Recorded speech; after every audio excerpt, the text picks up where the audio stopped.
నమస్తే, welcome to IBTV headlines చూద్దాం. BRS బీజేపీపై Ponnam Prabhakar తీవ్ర వ్యాఖ్యలు. బీసీలకు న్యాయం చేయని పార్టీలపై మండిపడ్డారు. రాజకీయ నాటకాలను ఆపండి పొన్నం ప్రభాకర్ డిమాండ్. స్థానిక ఎన్నికల్లో 42% రిజర్వేషన్లపై చర్చ.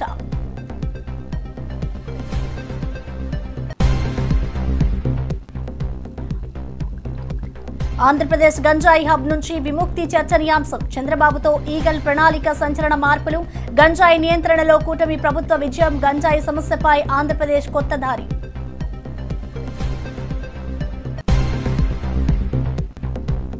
సికింద్రాబాద్ బోనాల ఉత్సవాల్లో రంగం అద్భుతం.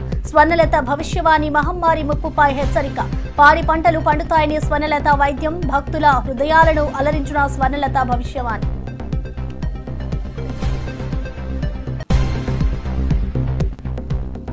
తెలంగాణ మహిళా నాయకుల ఆందోళన. జాగృతి కార్యాలయం ఎదుట ఉద్రిక్తత. తీన్మార్ మల్లన్నపై చర్యలు. మహిళా నాయకుల డిమాండ్ సంచలనంగా. మహిళా కమిషన్ పనితీరుపై అసంతృప్తి. చైర్పర్సన్ అందుబాటులో లేదు. మహిళా కమిషన్ ఎదుట ఉద్రిక్త వాతావరణం. రాజకీయ చర్చనీయాంశం.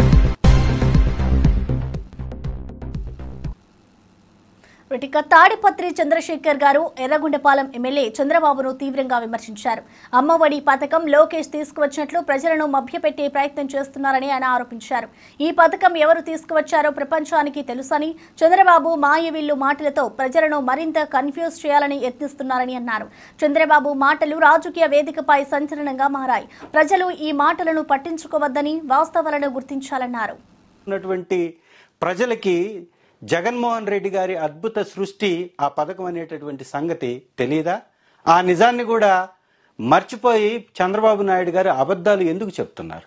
ప్రతిసారి ప్రజల్ని మోసం చేశాం, ప్రతిసారి ప్రజలకి నమ్మబలికాం, వారు నమ్మి గెలిపిస్తూ ఉన్నారనేటటువంటి ప్రజలపై చిన్న చూపే తన అబద్ధాల కొనసాగింపుకి ఒక కారణమవుతుందా? నిజంగా ఒకసారి అనేక అబద్ధాలని వారు ఏ విధంగా ఏ మాత్రం బాధ్యత లేకుండా చెప్పారో ఒకసారి చూద్దాం. నేదురుమల్లి జనార్దన్ రెడ్డి గారి అధికారంలో ఉన్నప్పుడు కాంగ్రెస్ పార్టీ ద్వారా ఆ రోజు ఐటీని భారతదేశానికి పరిచయం చేసినటువంటి రాజీవ్ గాంధీ స్ఫూర్తితో మొదలైనటువంటి హైటెక్ సిటీ నాదే అని చెప్పుకుంటాడు. ఐటీకి పితామహుణ్ణి నేనే అంటాడు. Outer ring road YS Rajasekhara Reddy గారు తీసుకొచ్చేసి ఒక నగరానికి, హైదరాబాద్కి మణిహారంగా తయారు చేసినటువంటి ఔటర్ రింగ్ రోడ్డు నా సృష్టి అంటాడు. రాజీవ్ గాంధీ ఇంటర్నేషనల్ ఎయిర్పోర్ట్ గా ఈ రోజు ఉందా? అది వైఎస్ఆర్ గారి సృష్టి. అనేక సంవత్సరాలుగా దగా పడ్డటువంటి పోలవరానికి పునాదులు వేసి, పర్మిషన్లు తెచ్చి, పర్యావరణ అనుమతులు తీసుకొచ్చేసి పోలవరం మొదలుపెట్టి దాన్ని చాలా వరకు పనులు కంప్లీట్ చేసిన పోలవరం నాదే అంటాడు. పక్క రాష్ట్రంలో ఉన్న తమిళనాడులోని అమ్మా క్యాంటీన్ ని కాపీ కొట్టి అన్నా క్యాంటీన్ అని ఇక్కడ పేరు పెట్టేసి ఈ రోజు దానిలో పెద్ద పెద్ద పోస్టర్లు వేసుకొని ఆ అన్నా క్యాంటీన్ పక్కన ఉన్నటువంటి జయలలిత గారు ఆ రాష్ట్రంలో తమిళనాడులో ఏర్పాటు చేసినటువంటి అన్నా క్యాంటీన్. డ్వాక్రా సంఘాల యొక్క సృష్టి నాదే అంట. పణజీవి రామయ్య గారు పేరు చెప్తే టక్కున మనకు గుర్తొచ్చేది చెట్లని అతను అమితంగా ప్రేమించి చెట్ల యొక్క రూపాలని తన తలకు తగిలించుకొని తను చనిపోయే వరకు చెట్ల కోసం, వనం కోసం పోరాడినటువంటి వ్యక్తికి నేనే స్ఫూర్తి. నా సలహాతోటే తను ఆ విధంగా ముందుకు కొనసాగాడంట. సత్యానారాయణలో కంప్యూటర్ శిక్షణ నేర్చుకోమని చెప్పింది నేనే. సింధుకి బ్యాడ్మింటన్ నేర్చుకోమని చెప్పింది నేనే. విజయవాడలో ఉష్ణోగ్రతలు తగ్గించడానికి ప్రయత్నం చేసింది నేనే. కంప్యూటర్ కనిపెట్టింది నేనే. సంక్రాంతికి ఊళ్ళకి వెళ్లేటటువంటి సంస్కృతిని మనకు తీసుకొచ్చింది నేనే. బ్రిటిష్ వారిని తెలుగుదేశం పార్టీ ఎదిరించింది అని ఒకటా రెండా? రాయలసీమలో ఫ్యాక్షన్ తీసేసింది నేనే అంటాడు. గండికోట ప్రాజెక్టుకి నేనే ఆద్యుణ్ణి అంటాడు. గాంధీజీ, అంబేద్కర్ లాగా సామాన్య కుటుంబాల్లో పుట్టాను అని వారితో పోల్చుకుంటాడు. ఎమ్మెల్సీ కవిత తీన్మార్ మల్లన్నపై హత్యాయత్నం కేసు నమోదు చేసి అరెస్ట్ చేయాలని డిమాండ్ చేశారు. మల్లన్న ఇష్టం వచ్చినట్లు మాట్లాడినా పోలీసులు స్పందించకపోవడంపై దారుణమని విమర్శించారు. ఫిర్యాదు చేయడానికి డీజీపీ లేరని, తమకు ఎలాంటి హాని జరిగినా ఎవరు బాధ్యత వహించలేరని అన్నారు.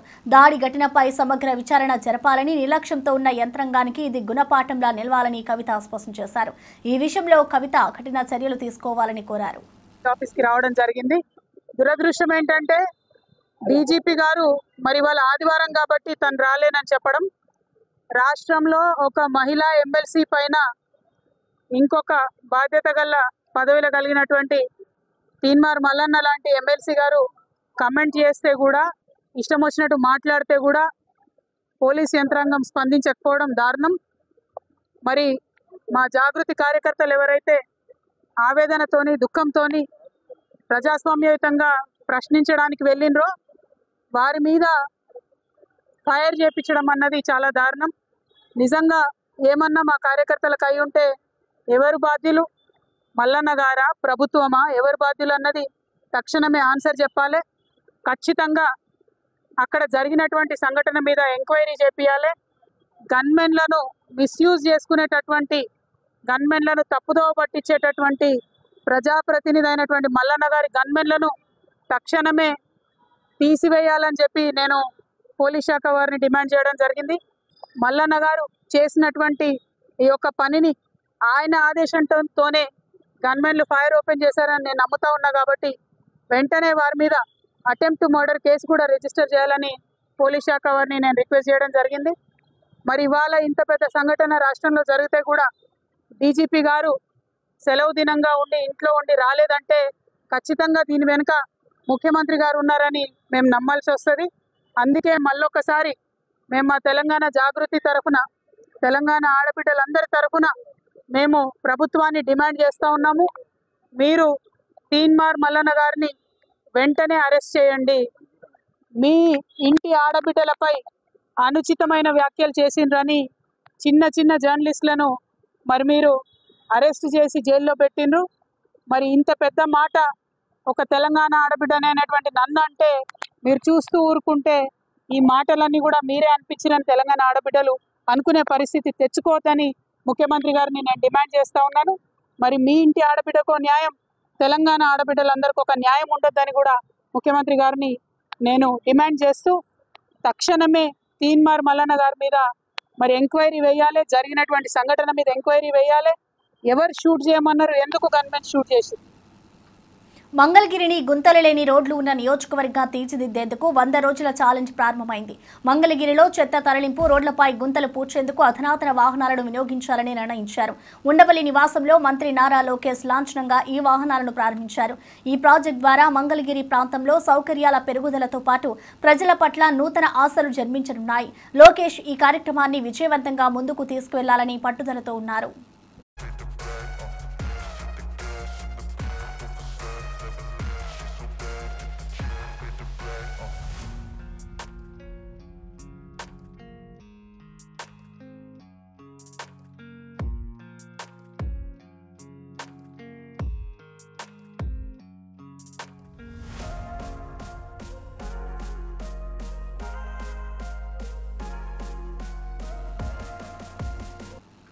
భారత వ్యోమగామి శుభాంశు శుక్లా సోమవారం అంతర్జాతీయ అంతరిక్ష కేంద్రానికి వీడ్కోలు పలుకుతున్నారు. 18 రోజుల యాత్రను ముగించుకొని భూమికి తిరిగి రావడానికి సిద్ధమవుతున్నారు. ఈ సందర్భంగా శుభాంశు శుక్లా అంతరిక్షం నుంచి తన చివరి సందేశాన్ని పంపించారు. భారత్ను ఆకాశం నుంచి గమనిస్తే ఉన్నత ఆశయాలు, నిర్భయత, నమ్మకంతో నిండిన గర్వంతో ఉన్న దేశంగా కనిపిస్తుందని అభిప్రాయపడ్డారు. సారే జహాసే అచ్చా అంటూ భావోద్వేగానికి లోనయ్యారు. ఈ సందేశం భారతీయుల మనసులను ఆకట్టుకుంటోంది. And it was an incredible joy to be here and working alongside with a bunch of professionals like you. Over the past 2.5 weeks or so, we have done a lot of science on the station. We have done outreach activities and also looked back at the earth. Whatever time we found, we were always looking out the window, and it almost seems magical to me. And I would like to take this opportunity to thank my country and all their citizens for supporting this mission and me with all their hearts. And I would like to thank ISRO for making this happen. All the colleagues at ISRO who have worked tirelessly in developing all the protocols, the science and the outreach activities. The researchers back in India, the students who developed the outreach items that I carried. I would also like to thank NASA and its international partners, Axiom Space, SpaceX, for ensuring that we were trained adequately well and providing all the support round the clock, and all the people who were sitting on ground supporting this mission, making it extremely successful. I would agree with what TB said, that these missions have much far-reaching implications beyond science, and that is what I believe that this mission would also do in all of our respective countries as well. Going back from here, I carry with me a lot of memories. and the learnings out of this mission that I would try and spread back. But the one thing that really sticks to me is what humanity is capable of when all of us come together from different parts of the world and work for a common goal or a common objective. It is truly incredible. So thank you everyone, and it has been an incredible mission for me. And अब कुछ शब्द मेरे देशवासियों के लिए हिंदी में. कमाल की यात्रा रही है ये मेरी, लेकिन अब जैसे मेरी ये यात्रा ख़त्म होने वाली है, आपकी और मेरी यात्रा. డిప్యూటీ సీఎం భట్టి విక్రమార్క ప్రకారం రాష్ట్రాన్ని విపత్కర పరిస్థితుల నుంచి గట్టెక్కించడానికి సీఎం రేవంత్ రెడ్డి కృషి చేస్తున్నారు. గత ప్రభుత్వ హయాంలో బీఆర్ఎస్ రాష్ట్రాన్ని ఇబ్బందులోకి నెట్టిందని భట్టి పేర్కొన్నారు. కృష్ణా గోదావరి జిల్లాల వాటరాపై సీఎం రేవంత్ తో పాటు మంత్రి ఉత్తమ్ కుమార్ రెడ్డి దృష్టిని సారించారు. ఈ చర్యలు రాష్ట్ర అభివృద్ధికి దోహదపడతాయని, ప్రజల సమస్యలను పరిష్కరించడంలో కీలకమని భట్టి చెప్పారు. కొత్త మార్గాలపై ప్రభుత్వం చర్చలు జరుపుతోందని తెలిపారు. కాపాడకుండా ఇక్కడ ప్రాంత ప్రజలకి ఇబ్బంది జరిగేటట్టుగా వారు తీసుకున్న చర్యలే ఈరోజు రాష్ట్రానికి భారంగా మారాయి. అలా భారంగా మారినటువంటి పరిస్థితుల నుంచి రాష్ట్రాన్ని గట్టెక్కించడానికి, కాపాడటానికి రాష్ట్ర ముఖ్యమంత్రి వర్యులు రేవంత్ రెడ్డి గారు, ఇరిగేషన్ శాఖ మంత్రులు ఉత్తమ్ కుమార్ రెడ్డి గారు ప్రత్యేకంగా దృష్టి సారించి కృష్ణానది పైన, గోదావరి నది పైన, రెండింటిపైన తెలంగాణ రాష్ట్ర ప్రజలకు రావాల్సినటువంటి వాటా గురించి, పూర్తి చేసుకోవాల్సిన ప్రాజెక్టుల గురించి దృష్టి సారించి ముందుకు పోతా ఉన్నారు. వారు చేసినటువంటి టీఆర్ఎస్ వారు చేసినటువంటి తప్పిదాలని బహుశా మీ అందరికి కూడా తెలుసు. ఆ రోజు శ్రీశైలం డ్యామ్ పైన ఉన్నటువంటి జూరాల శ్రీశైలంకు మధ్యలో రాయలసీమ లిఫ్ట్ ఇరిగేషన్ కట్టడం వల్ల ముఖ్యంగా నాగార్జున సార్ లెఫ్ట్ కెనాల్లో ఉన్నటువంటి రెండో జోన్లో ఉన్న ఖమ్మం జిల్లా ప్రజలకు ఇబ్బందిగా ఉంటుందని,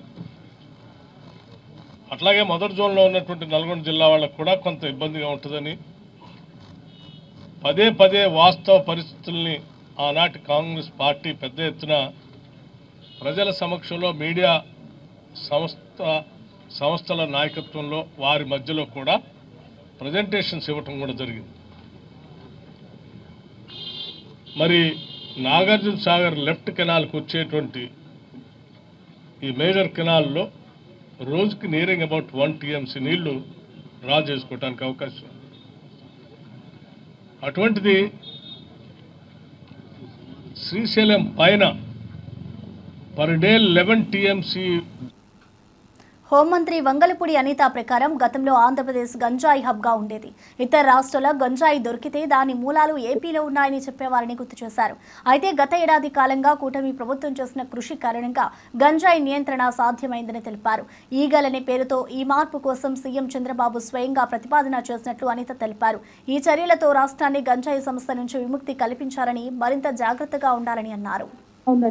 ఇందాక నేను మాట్లాడుతుంటే చెప్తున్నారు, అందులో ఉన్న ఒక కానిస్టేబుల్ కూడా ఈరోజు మాట్లాడాలి అనుకుంటే మొత్తం టీంలో వాళ్ళు ఏం పని చేస్తున్నారు మొత్తం అంతా కూడా ఒక మోటివేషన్ ఇవ్వడానికి ఒక 20 minutes ఒక కానిస్టేబుల్ కూడా డైరెక్ట్గా మాట్లాడగలరు.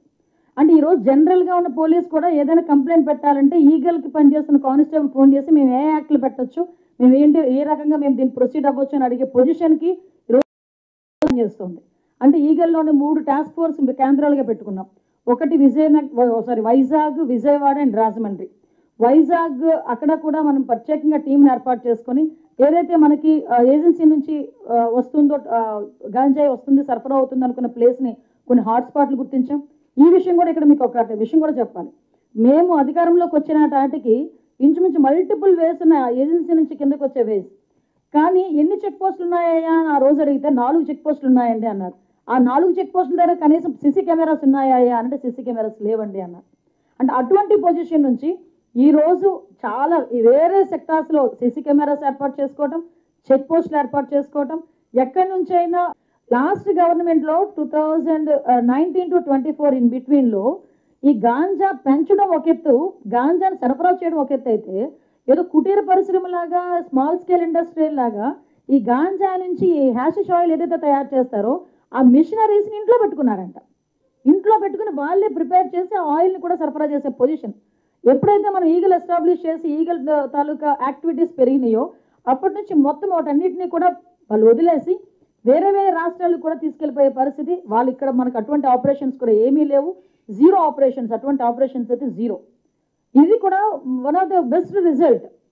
ఈరోజు మేమందరం కూడా మీకు అందరికీ తెలుసు ఈగల్ అంటే ఒక గాంజాని మీరు అక్కడ నుంచి సరఫరా ఆపేస్తే సరిపోతుందా అండి అంటే కాదు. లాస్ట్ గవర్నమెంట్లో very sorry to say school బ్యాగుల్లోకి వెళ్ళిపోయిందండి. స్కూల్ బ్యాగుల్లోకి గాంజా ప్యాకెట్స్. నాకు పెద్ద టాస్క్ అయిపోయేది అనమాట. హోమ్ మినిస్టర్గా మేము ఉన్న తర్వాత సీఎం గారు ఎక్కడికి వెళ్ళినా మా అమ్మాయి ఇలా గాంజాకి అలవాటు పడిపోయారని, మా అబ్బాయి ఇలా గాంజాకి అలవాటు పడిపోయారని చెప్తా ఉంటే భయం వేసేది. అందుకని ఆ రోజు నుంచి ఈ రోజు వరకు మేము అదే దృక్పథంతో ఒక యజ్ఞం టైప్లో మేము చేయడం జరిగింది. ఈరోజు ఈగల్ క్లబ్స్ని ఏర్పాటు చేసుకున్నాం.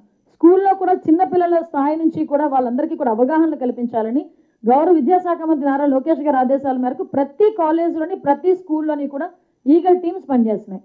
ఆ ఈగల్ టీమ్స్ కంపల్సరీ. తిరుమల శ్రీవారిని ఇటీవలే ప్రముఖులు దర్శించుకున్నారు.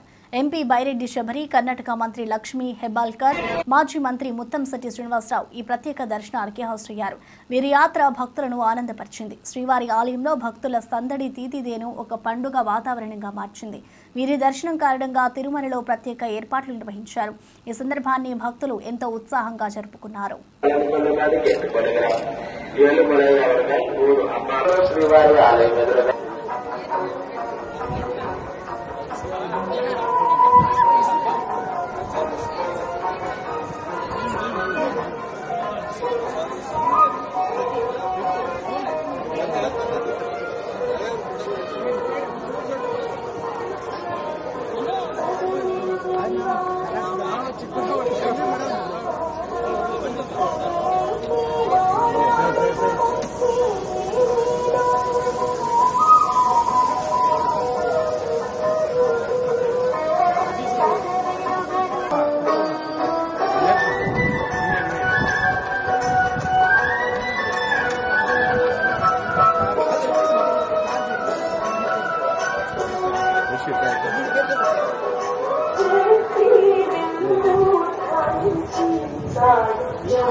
బీసీలకు న్యాయం చేయకుండా బీజేపీ, బీఆర్ఎస్ పార్టీలు మొసలి కన్నీరు కారుస్తున్నాయని మాజీ ఎంపీ పొన్నం ప్రభాకర్ ఆరోపించారు. ఈ రెండు పార్టీలు జనతాను తప్పుదోవ పట్టిస్తున్నాయని మండిపడ్డారు. తెలంగాణలో స్థానిక సంస్థల ఎన్నికల్లో 42% రిజర్వేషన్లతో ముందుకు వెళ్తున్నట్లుగా తెలిపారు. బీసీల సమస్యలను పరిష్కరించకుండా ఈ రెండు పార్టీల మధ్య యథాలాపంగా కొనసాగుతున్న రాజకీయ నాటకాన్ని ఆపాలని, ప్రజల కోసం నిజాయితీగా పనిచేయాలని కోరారు. మంత్రి పొన్నం ప్రభాకర్ చేసిన ఈ వ్యాఖ్యలు రాజకీయ వర్గాల్లో చర్చనీయాంశంగా మారాయి.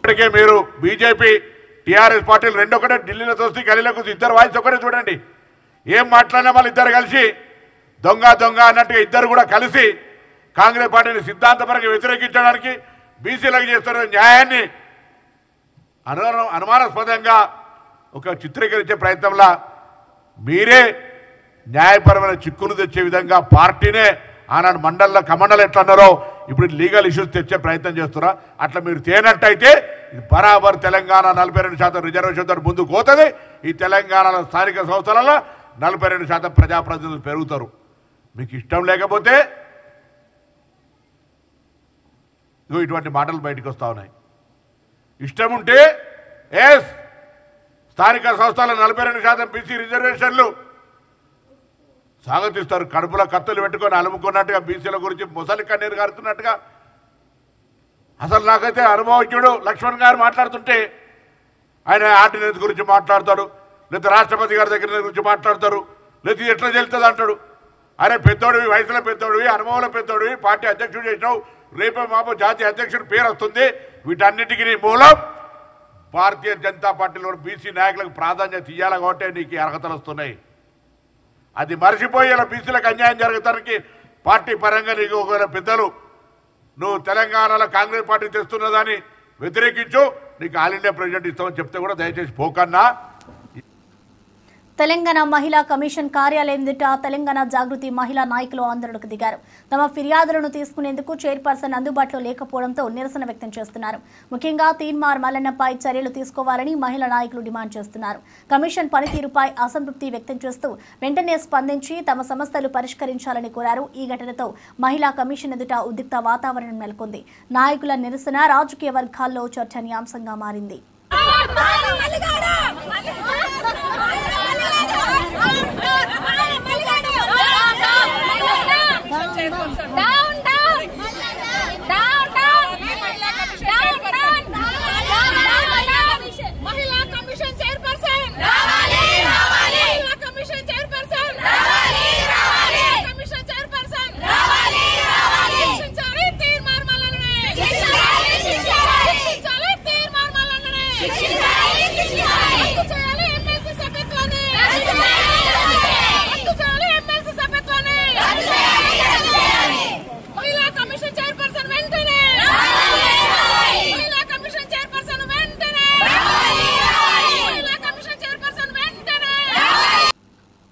మహబూబాబాద్ జిల్లా కొత్తగూడెం మండలం పోగుళ్లపల్లిలో యూరియా కోసం రైతులు బారులు తీరారు. ఆధార్ కార్డులు, ఖాళీ బస్తాలు, చెప్పులు క్యూలైన్లలో పెట్టి వింత దృశ్యాన్ని కనబర్చారు. ఇంటి దగ్గర పనులు వదిలి యూరియా కోసం కష్టపడుతున్నారు. ఇది ఆందోళనకర పరిస్థితిగా మారింది. రైతులు తమ వ్యవసాయ అవసరాల కోసం ప్రయత్నిస్తున్నా ప్రభుత్వ చర్యలు ఆలస్యం కావడంతో ఇబ్బంది పడుతున్నారు.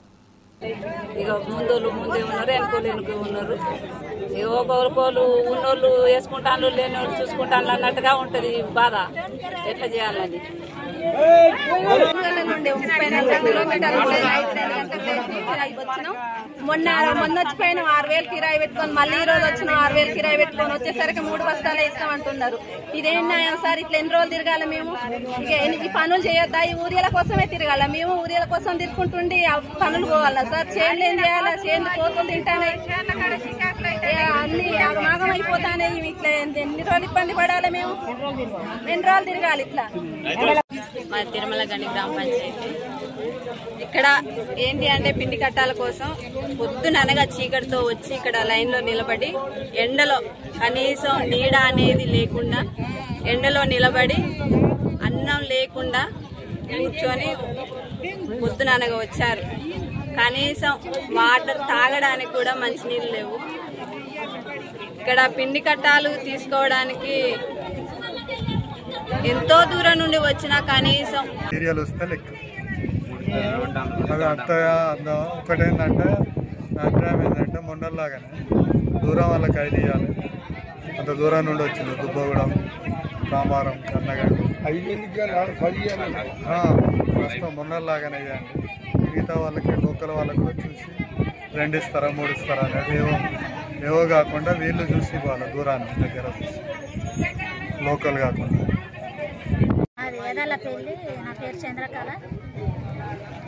5 ఎకరాల జొన్న, 5 ఎకరాల పొలం. బత్తాలు దొరుకుతలేవు. 6 రోజులు అవుతాను తిరగబట్టి. ఇబ్బంది ఉన్నది. ఆగస్టు పంపాలి. ఒక ఆధార్ కార్డు పట్టుకొని ఎన్ని రోజులు తిరగాలి? 8 రోజులు అవుతాను. బస్తాలు దొరుకుతలేవు. వచ్చుకోవడం. ప్రముఖ నటుడు కోటా శ్రీనివాసరావు మృతి పట్ల ఎన్టీఆర్ ప్రగాఢ సానుభూతి వ్యక్తం చేశారు. కోటా కుటుంబ సభ్యులను పరామర్శించిన ఎన్టీఆర్ ఆయన లేకపోవడం తెలుగు సినీ ఇండస్ట్రీకి తీరని లోటు అని పేర్కొన్నారు. కోటా శ్రీనివాసరావు 83 ఏళ్ల వయసులో అనారోగ్యంతో బాధపడుతూ ఆదివారం ఉదయం ఫిలిం నగర్లోని తన నివాసంలో కన్నుమూశారు. ఈ సంఘటనతో సినీ లోకం దిగ్భ్రాంతికి గురైంది. కోటాకు ఎన్టీఆర్ నివాళులర్పిస్తూ ఆయన చేసిన కృషిని గుర్తు చేస్తూ తెలుగు వారంతా దిగ్భ్రాంతిని వ్యక్తం చేస్తున్నారు. ఎన్నో సందర్భాల్లో ఎన్నో చిత్రాల్లో ఆయనతో పనిచేసే అవకాశం నాకు దక్కడంతో మా అనుబంధాన్ని అందరికీ వ్యక్తం చేయడం ఒక అదృష్టంగా భావిస్తున్నాను. ఆ మహానుభావుడితో అంతటి మహనీయుడైనటువంటి నటుడితో పనిచేయడం పూర్వజన్మ సుకృతంగా భావిస్తున్నాను. ఈరోజు ఆయన లేకపోవడం తెలుగు ఫిలిం ఇండస్ట్రీకి ఒక తీరని లోటు. వారి కుటుంబానికి నా సానుభూతులు.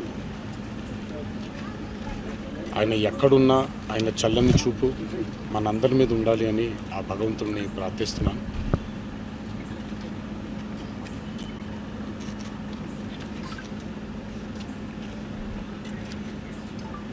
యాక్టింగ్ ఇండస్ట్రీకి, నటనకి ఒక నిలువెత్తు రూపం కోటా శ్రీనివాసరావు గారు. ఒకళ్ళే కోటా శ్రీనివాసరావు గారు, ఇంకో కోటా శ్రీనివాసరావు గారు మళ్ళీ పుట్టరు, మళ్ళీ రారు.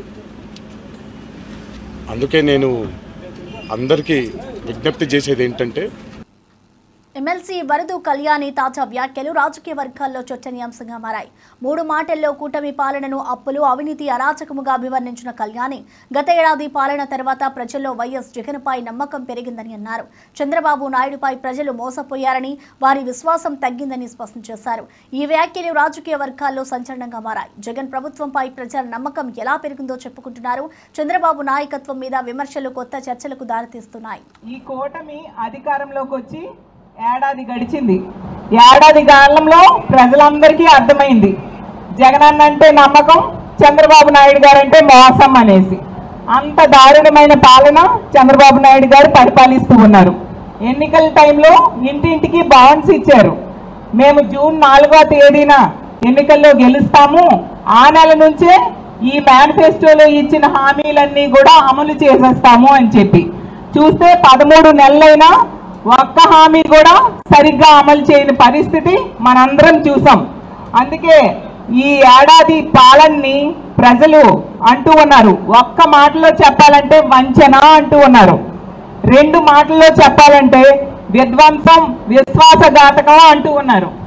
ఈ ఏడాది కూటమి పాలనని 3 మాటల్లో చెప్పాలంటే అప్పులు, అరాచకం, అవినీతి అంటూ ఉన్నారు. ఈ కూటమి అధికారంలోకి తెలుగుదేశం పార్టీ నాయకులు మహిళలపై వ్యవహరించే తీరు గురించి ఉప్పాల హారిక కృష్ణా జిల్లా జెడ్పీ చైర్పర్సన్ తీవ్ర ఆగ్రహం వ్యక్తం చేశారు. మంత్రి కొల్లూరు రవీంద్ర తనను మహానటి అంటూ వ్యాఖ్యలతో నన్ను దూషించారు అని ఆమె అన్నారు. అసభ్యంగా దూషిస్తూ దాడి చేసిన వారిని శిక్షించాల్సింది పోయి ఆమెపై విమర్శలు చేయడం పట్ల ఆవేదన వ్యక్తం చేశారు. కొల్లూరు రవీంద్ర కంటే అసహ్యమైన వ్యక్తి లేరని, టీడీపీ నాయకులు తమ తీరును మార్చుకోవాలని, లేకపోతే వారు మూల్యం చెల్లించుకోక తప్పదని హెచ్చరించారు. మహిళకి ఇంత అవమానాన్ని మిగులుస్తున్నారంటే అది మీకే వదిలేస్తున్నాను.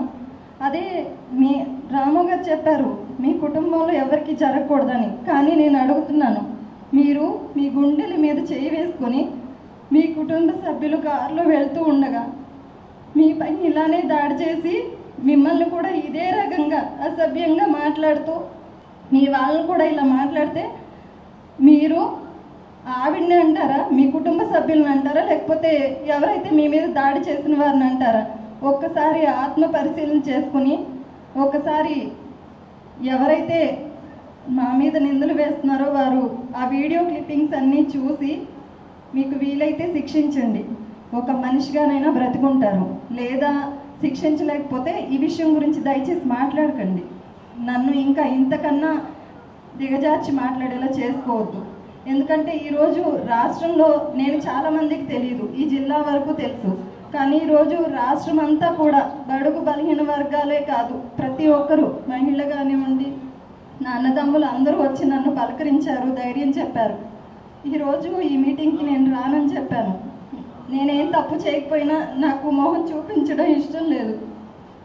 ఎందుకో చాలా బాధగా నేను ఫేస్ చేయలేను, ఎవరిని తలెత్తి నేను చూడలేనేమో. అంటే నాయకులందరూ నాని గారు, రాము గారు, రఘురామన్న, అలాగే వనిత గారు, ప్రతి ఒక్కరు కూడా వచ్చి నువ్వు తప్పు చేయలేదమ్మా, నిన్ను అన్న వాళ్ళే సిగ్గుపడాలి అని చెప్పి ధైర్యం చెప్పారు. వారందరికీ కూడా నేను కృతజ్ఞతలు తెలియజేసుకుంటూ, దయచేసి ఈ విషయాన్ని రాజకీయంగా చూడటం కంటే ఒక మహిళకు జరిగిన అవమానంగా చూసి మీరందరూ తగిన చర్యలు తీసుకోవాలని మనస్ఫూర్తిగా కోరుకుంటూ, జగన్ గారు బీసీ మహిళనైన నాకు ఇవి బులెటిన్ విశేషాలు. చూస్తూనే ఉండండి IBTV.